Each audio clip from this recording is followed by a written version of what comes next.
ম্যাডামের রমজান মাসের ইফতারি নিয়ে কিছু কথা শোনেন।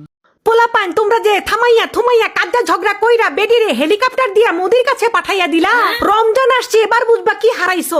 মিষ্টি কুমড়া দিয়ে বেগুনি রেসিপি কে শিখাবে এখন? সাথে তেল ছাড়া ভাজার রেসিপি, আবার কাঁচা কাঁঠালের রেসিপি, কত সংরক্ষণ পদ্ধতি আমাদের শিখাইতো।